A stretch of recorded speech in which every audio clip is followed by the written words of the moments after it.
Hey, bestie. That voice in your head that says, I shouldn't eat that. I want you to know that that is actually not you, and it never was. Today, I'm going to be introducing you to someone or something called Diet Culture Doris. Diet Culture Doris, okay? She is the voice behind your food noise. She is the one who is bullying you every time you eat, and she is the one who's been running the show for probably a whole lot longer than you realize. So, if you've ever finished up a meal and you immediately start planning how you're going to make up for it, I want you to know that that is her, okay? And if you've ever called yourself disgusting for eating a biscuit, that is most definitely her too. Or if you've been beating yourself up thinking that that voice is actually who you are, well, I need you to listen to this full episode, okay? Because by the end, you're going to know exactly where Doris came from, why she has nothing to do with your health, your well being, or who you are as a person. And I'm going to give you a tool that I use to shut her down when she pipes up. Even now, even years after doing this healing and recovery work myself, sometimes Doris pops up into my head too. And so this is the tool that I use. It's really simple, it's really easy. I give it to my clients as well. So I'm going to give you that at the end of the episode today. And yeah, make sure you stick around because I'm going to tell you about the one time that Doris was getting a little extra loud for me recently and what I did to shut her up. So let's go ahead and talk about it. Hey gals, welcome back to Binge Free Bestie, the podcast where we ditch diets, break free from binge and emotional eating, and finally make peace with food and our bodies. I'm your host, Nick Garbedia. I'm a registered therapist who's been there herself. Binge eating, body shame, the whole exhausting cycle. I know it inside out. But here's the good news. Food freedom is totally possible, and my food freedom method is how you will get there. Every week on the potty, I'm going to be sharing real evidence-based tools from my therapy practice and my own recovery to help you to break up with binge and emotional eating and build a calmer, more empowered relationship with food. So, if you're done with the diet cycle and you're ready to reclaim your energy, your confidence, and your life, then you're in the right place.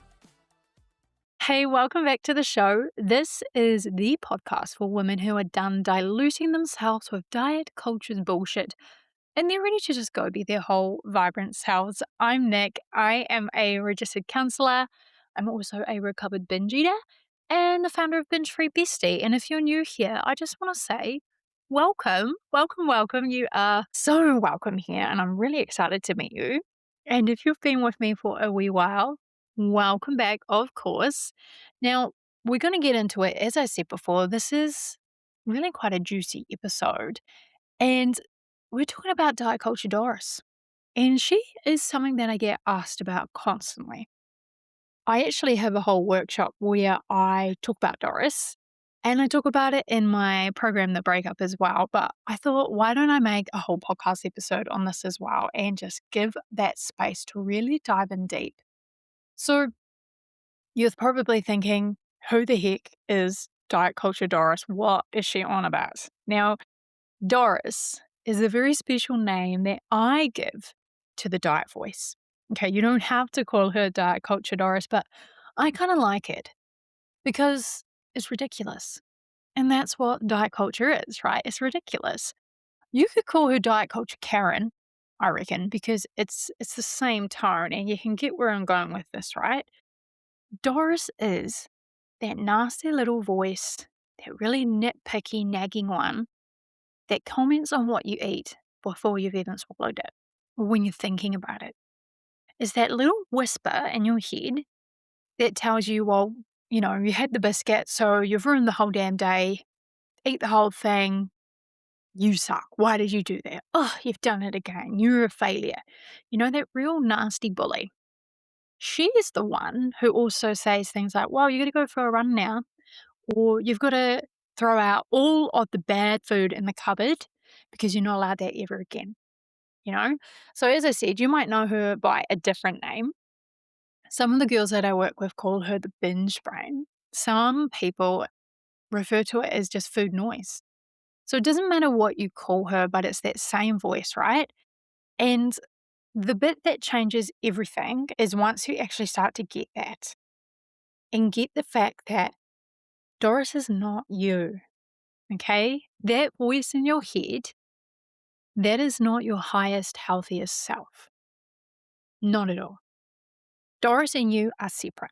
And that's kind of why I like to give her a name, is because it starts to create this separation between you and that nitpicking little voice. Okay. It's not some deep inner wisdom. It's not actually serving you at all. It's keeping you stuck. Diet Culture Doris is a program. Okay. It's a set of rules and a set of judgments that you've picked up from the world around you. And it just runs on a loop in your head like what it says is factual. It is not factual. So, where does it come from? Have a think about this, right? You weren't born with that nasty little voice in your head. Little kids don't moralize eating a biscuit. They just eat the biscuit, they move on with their day. Doris is something that has been built piece by piece. Doris has been built from every diet you were ever put on or chose to do, from every comment that your auntie made about your plate at Christmas, or every magazine cover that said, hey, 10 kgs in 10 days. It's built up of every before and after photo that you've ever taken, every clean eating account that you have subscribed to. Diet Culture Doris is cultural conditioning wearing a disguise. She sounds like your thoughts. When we listen to our own internal monologue, it sounds like us, right? She talks like you. She uses your tone. She uses your slang, your language. But she sounds like your thoughts because she's been repeated so many times that she's kind of like carved this groove into your brain, right? A neural pathway. And the more that you're allowing her to cycle around, to talk to you, to put you down, the stronger and more automatic it's becoming. So they don't really feel like thoughts anymore. They just feel like truth. And of course, they feel like you. So when Doris is telling you that you're disgusting for eating that cookie after 8 o'clock, you know, that's just decades and decades of messaging finally cashing in. Does that make sense? Now, what Doris actually does. Yes, she makes you feel like shit. She's putting you down. That's not good. But she's a driver of the binge restrict cycle. That cycle I talk about on this show all the time. There's three big drivers behind binging, and one of them is mental restriction. And that is exactly what Diet Culture Doris is doing. You could be eating perfectly adequate amount of food, which is great. I want that for you. But you could still be feeling restricted. You could still be feeling guilty and deprived. And that is because your brain is running all these rules around food. Good food, bad food, earned it, didn't earn it, being good, being bad, and every time that kind of storytelling comes up, when we hear that, your brain reads that mental restriction the same way as it actually reads the physical restriction, which is when we're not eating enough. It interprets it as scarcity, as danger. And so it fights back. The way it fights back is it gets louder. It gets more obsessed with the exact foods that you're trying to control. And eventually, biology, psychology, a freaking frazzled nervous system because you've been putting yourself down for 3 days straight because you had that cookie. What happens is we then eat past fullness. We might eat quickly, we binge, we feel out of control. And then, of course, once we've done that, Doris comes back with a vengeance, louder than ever, right? Doris comes back and she tells us, well, here you go again. Oh my gosh, it's the same every time with you, isn't it? You know that voice? I mean, we all have a different way that it shows up. So, most of the recovery advice that I found when I was in recovery from binge eating disorder is a lot about focusing on eating more regularly. As I said before, you could be doing that, but you can still be stuck. It is the foundational piece for binge eating recovery. You need to do it. I bang on about it constantly because when you have an underfueled body, again, like it'll always fight back. It'll spike your hunger hormones. It'll turn up the food noise and it will drive you to overeat. That is just a survival response. But if you do not deal with diet culture Doris as well, so that mental restriction piece, then you can be following the other things that I recommend, like eating your 3 meals a day, making sure that you're eating enough, being really nice and structured, and you can still be feeling stuck. Because I get DMs from you girls who are listening in saying, hey, I've been listening to the show, I've been following the advice, I've been trying to eat more regularly, but I just can't stop thinking about I shouldn't have this, or this is too much food, or I'm screwing this up, or I'll never be well. That is because the war is happening in your head and not just in your stomach, right? And this is exactly why in the breakup, dismantling Doris and turning her down, there's a whole module on that, okay? That's module 5.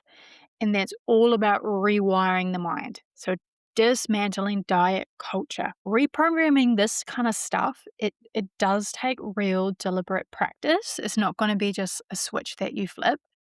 It's reprogramming and it's crucial. It's totally crucial. I think that was the turning point for me in my own recovery as well. Is like I started following the very CBT focused advice out there around irregular adequate eating. I did that. It worked for a while and it just felt like there was a missing piece still. And I just couldn't get on top of the binging. And that's because I didn't deal with any of this mindset stuff. I didn't do any rewiring. I didn't look at the cultural and societal triggers behind why I was struggling with food and why I was struggling with my body. So that's why I wanted to just highlight this again today. I got a DM this week and I've had multiple just like it about saying, I've got food noise. I'm in my 40s. I've been dealing with this for a long time. When will this go away? Does this ever get quieter? Or does this turn off completely? That's a common question I get. And the honest answer, and I'm very upfront, is no, probably not. Diet culture right now is trying to sell you the fact that you can completely turn your food noise off by, of course, selling you GLP-1s, the injectables, right? Injectables turn down food noise for sure. We're seeing that. People are reporting that. The literature is reporting that. However, it only works as long as you continue to inject yourself. So, unless you're willing to continue investing in that and becoming dependent on that for the rest of your life, then expect that it will come back. And I'm not going to sit here and pretend that food noise is something that can be totally eradicated. And I don't think it should because food noise is a signal from your body. It's okay to have food noise. Again, like diet culture is demonizing it and it's a bit of a buzzword right now. Food noise, I know, can be super uncomfortable, but food noise can be two things. First thing food noise can be is actually just your body sending you a signal saying, hey, I'm hungry, it's time to eat. And we have been so manipulated by diet culture to fear our hunger. So, of course, food noise feels uncomfortable. If you are actively trying to restrict or lose weight, of course, your body's sending you a signal telling you it's hungry. Of course, you're not going to want to listen to that. Of course, it's uncomfortable. So, that's one aspect of food noise that actually it's a good thing. It's just your body communicating with you. That's awesome. The flip side of food noise, and I think this is the really valid part that maybe you do want to reduce, is it's diet culture Doris yapping away in the back of your head, in your ear. When she's extra loud, when she's extra persistent, when she's extra mean, that's when the food noise feels really distressing. So that's the part that I want to help you to turn down, that aspect of food noise. And I want to help you to feel comfortable with the other aspect, whereas it's just listening to your body's natural human signals. So, the question in my DMs I'm getting around like, can you turn off food noise completely? As I said, no. And also, caveat is I don't want you to turn off your food noise completely because it's a healthy signal from your body, but we do want to turn down diet culture Doris. Now, I'll use myself as an example, and I've been binge free since 2019, right? I've done the work, I use my tools whenever I need to, and it's not very often that I have to use the tools. I use my regulation tools a lot. Like I use breath work, I love journaling, I love going for walks, I love EFT tapping, I love doing meditations and hypnosis. Like I do all of that just for my general well-being. And they of course helped me when I was in my recovery journey. So I still use my tools like that, just in that kind of baseline self-care. But also sometimes diet culture Doris still pops up for me. And I would say over the last, like 6 months to a year, it has been a little bit more frequent. And there's a reason for that. And the reason is because of this world that we're living in right now, right? It is so loud, all of this conversation around GLP-1s, it's marketed everywhere, right? And I've been getting heaps of ads for these like black market peptides from influencers on Instagram. I did not ask for those ads, but obviously, because I'm Googling and looking up information around things like GLP-1s, peptides, diet culture, so I can stay in the loop, it directs me all of those ads. What else? Celebrities, right? Celebrities are shockingly thin at the moment, and many of them are. And so we're watching people shrink in real time on our feeds and in our news. There's also a lot of conversations about that and a lot of people talking about women's bodies and what we should look like and not look like. Thin, I think, is totally back in. Thin is so in. And there's no avoiding that. I have to be on social media as part of my work. That's how I find you guys. That's how I make an impact is I'm making content, and that means I have to be on those platforms to show up and connect with you girls. I love connecting with you girls. I'm not a fan of social media. It's just unhelpful and unnecessary. I'm subjected to the same stuff as you girls, and from time to time, because of that, their old wiring can be activated just a little bit, right?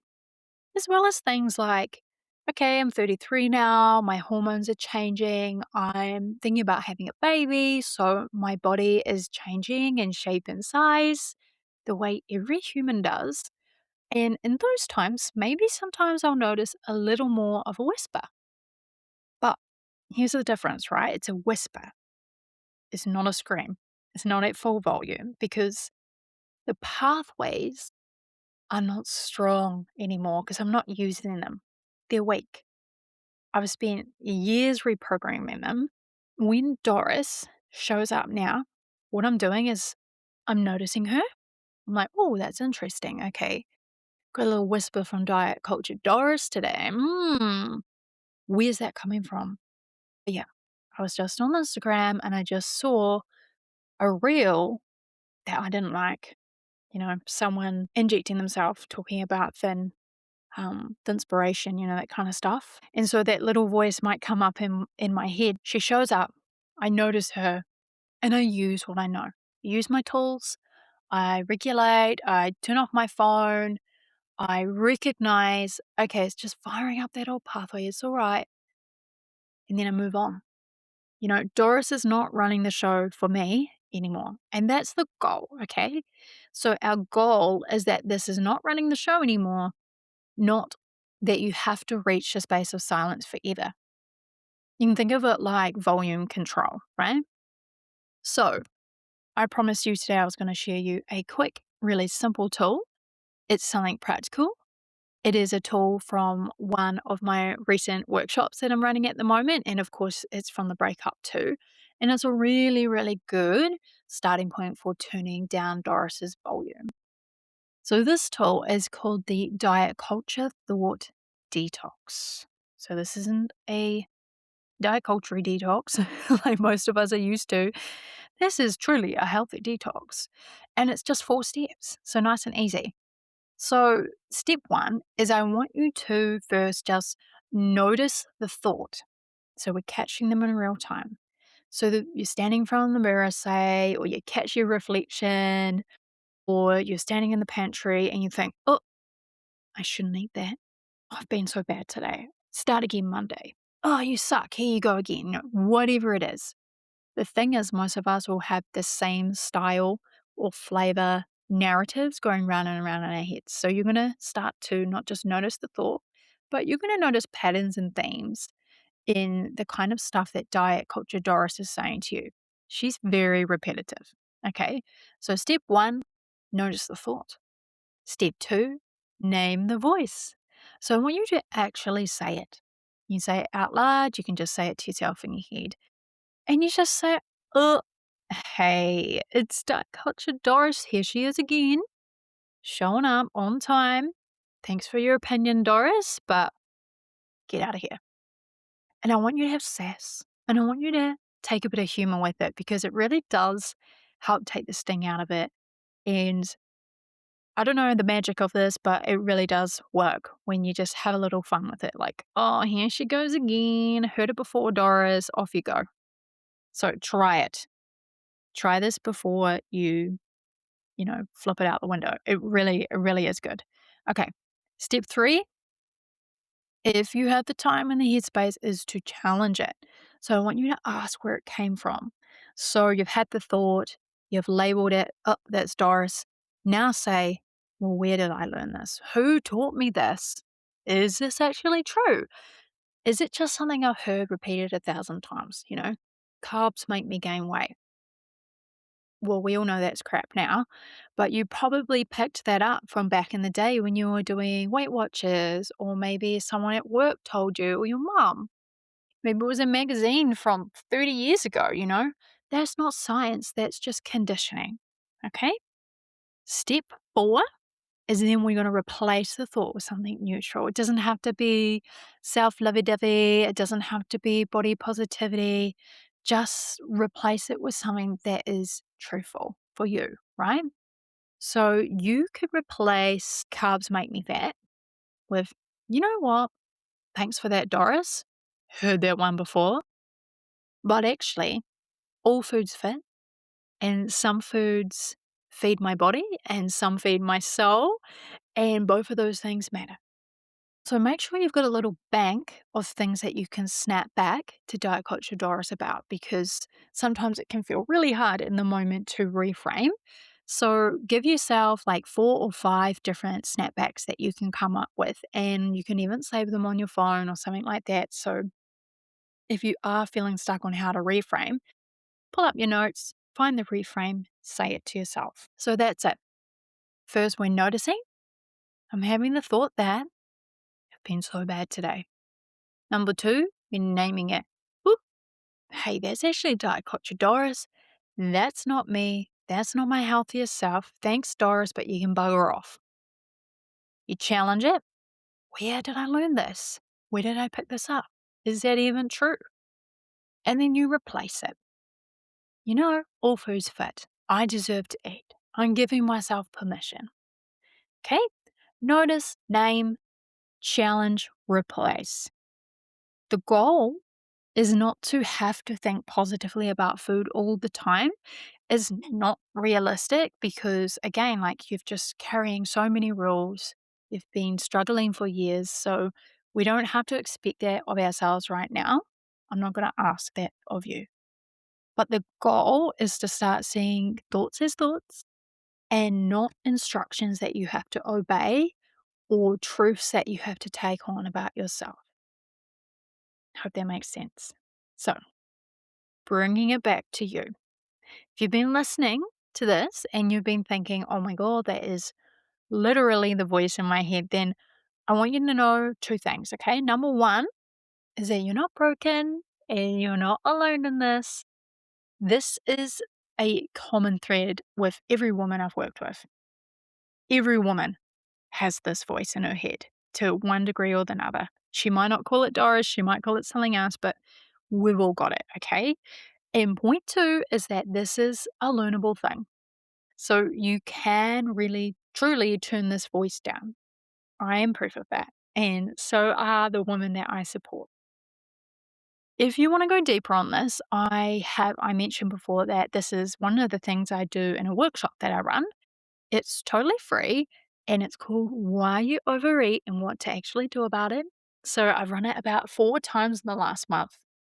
I've just put it together as a bit of a trial and it's going so well. It's going really, really well. So I've had over 500 women who have come along or watched the replay, and the feedback's been pretty awesome. So women all over the world as well, which has been really, really cool. And what we do in this workshop is I'm giving you 3 reasons why you keep overeating, and then I'm going to give you a tool for each. So, one of those tools was what I talked about today, that diet culture thought detox. We're going to talk about Doris a bit more, and you're going to get a chance to be able to ask me questions live, get to know me, I get to know you. And everyone who comes live, you also get free access to my Food Freedom Vault. So that's worth $33 and it's over 100 recipes built around my food freedom method. So that is a pretty cool thing to show up to the workshop just to get that. And I want you to know as well, because I used to think this, oh my gosh, I don't want to go to a webinar or a workshop because I don't want anyone to know I'm struggling with this or I'm shy or, oh my God, am I going to have to talk about this? This is the most embarrassing thing ever. I want you to know the workshop is a low pressure space. Okay. Cameras off if you want to, use a fake name if you want. Doesn't bother me. Nobody is put on the spot either. Okay. I know how much shame gets attached to this topic. And so I thought about that when I was building this. I know it can be embarrassing to share and say, I'm struggling with food. Okay, so come along. If you can't come live, then I'll just send you a replay. The workshop runs regularly and the link is going to be in the show notes. So just check out when the next one is. And if you come to the workshop and it feels really good, you're learning, you've met me, you've felt into my approach, then the invitation will be there for you to come and do deeper work with me inside the breakup. In the breakup, that's where we get you binge free in 90 days. And I know that sounds mad because if you've been doing this for a decade, like I did, or more even, then saying binge free in 90 days probably feels unrealistic. But that is my promise. That is my promise because I did it. And many of the women inside the breakup have also done it. And the women who do it are the ones who just show up. They show up consistently, they use the tools. These are not perfect women. They still have wobbly weeks. And the thing is that makes a difference for these women is that they keep moving and they find their binge free lives. I hope this has been helpful. That is the quick download on Diet Culture Doris. Know that when you have that increase in noise, know that when that nasty little voice pops into your head, it is not you. It is not your healthiest self. It is just an old voice that is built from decades of noise, and it is one that you can absolutely learn to turn down. So I want you to notice this week, see if you can hear her, name her, challenge her, and replace her. And then I want you to send me a message on Instagram or you can flick me an email if that's your thing and just let me know how it went. I can give you some more tips and strategies. Just flick me that message, let me know how it went. I just love hearing from you girls. And if you want to come along to the workshop, link is going to be on the show notes. That is all for this week, besties. Let's talk about this some more. Next week, I actually am doing an interview with one of my amazing friends. Her name is Emma. She is a feminist health coach and she also works with women in dismantling diet culture. So catch you again soon. Take care. Ciao. All right, besties, that's a wrap for today. If you want to go deeper, check out the links in my show notes. You're going to find free resources, ways we can work together, and more details on my signature program, The Breakup. This is your roadmap to help you to break free from binge and emotional eating for good. If this episode has helped you, please hit follow or subscribe so you don't miss the next one. And if you're feeling extra kind, leaving a quick review really helps this podcast to reach more women who need it. Take care of your beautiful self, bestie, and I'll see you in the next episode. Ciao.